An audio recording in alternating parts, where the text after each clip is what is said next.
In 1969, something small, almost invisible, was born. No headlines, no global attention, just a quiet invention ticking in the dark. And yet, within a few years, it would erase decades of tradition, collapse an entire industry, and force the world to rethink time itself. But to understand how something so small could cause so much destruction, we need to go back to a time when watchmaking felt untouchable. Before 1969, watches weren't just objects. They were living machines. Hundreds of tiny components moving in perfect harmony. Crafted by hand. Perfected over generations. And at the center of it all was Switzerland. Brands like Rolex, Omega, and Patek Philippe didn't just dominate the market. They defined it. Switzerland controlled over half of global production and almost all of the profits. Entire towns depended on watchmaking. This wasn't just business. It was legacy. It was identity. It was power. Everything looked permanent. But history has a pattern. The strongest industries don't collapse from the outside. They collapse from something they ignore. Far from Switzerland, in Japan.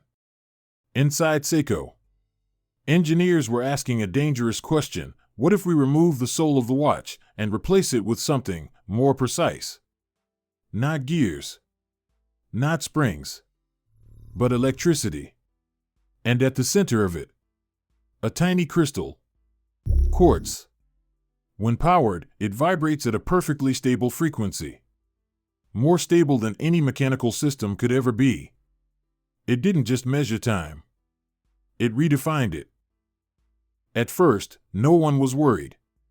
Because revolutions rarely look dangerous in the beginning. On December 25, 1969, Seiko released the Quartz Astron, the world's first quartz wristwatch. It looked simple, almost ordinary.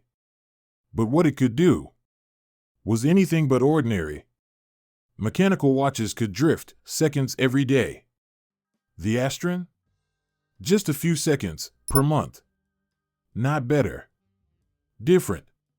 And difference is what destroys industries. Because once people see a better option, they don't go back. At first, Switzerland didn't react. They believed quartz was cheap, temporary, not real watchmaking. But while they were confident, the market was moving fast. Quartz watches became cheaper, more accessible, more accurate, and consumers made a silent decision: precision over tradition. What followed wasn't just competition. It was collapse. The quartz crisis hit like a shockwave. Between 1970 and 1985, thousands of companies disappeared. Jobs dropped by tens of thousands. Historic brands vanished without a trace. Factories closed. Generations of craftsmanship lost. For the first time in history, Switzerland was no longer in control. At that moment, the question wasn't, how do we win? It was, how do we survive? Switzerland made a decision that changed everything.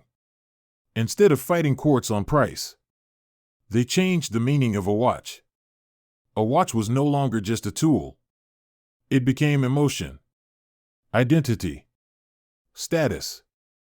And at the same time, a bold new idea emerged.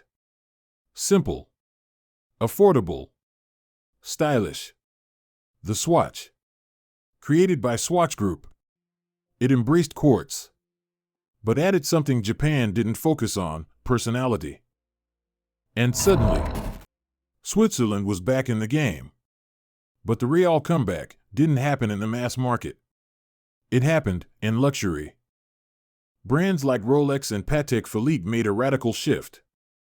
They stopped competing on accuracy. Because they knew they had already lost that battle. Instead, they focused on something quartz could never replicate: emotion. Story. Heritage. Owning a mechanical watch became something else entirely. Not about telling time, but about telling who you are. And here's the twist. The biggest disruption didn't come from ignorance. It came from hesitation. Quartz technology was actually discovered by Swiss engineers first. But they didn't believe in it. They saw it as a threat, not an opportunity. So they ignored it. And Seiko didn't. That's all it took. Not better technology, just better timing. Today, the industry is divided into two worlds.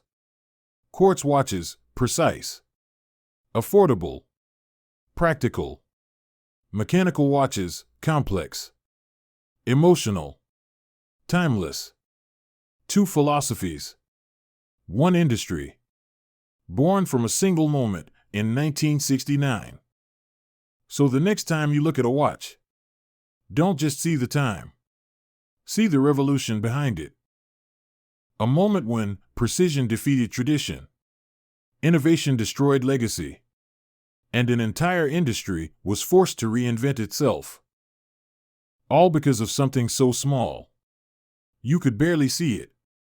A tiny crystal, quietly changing the world.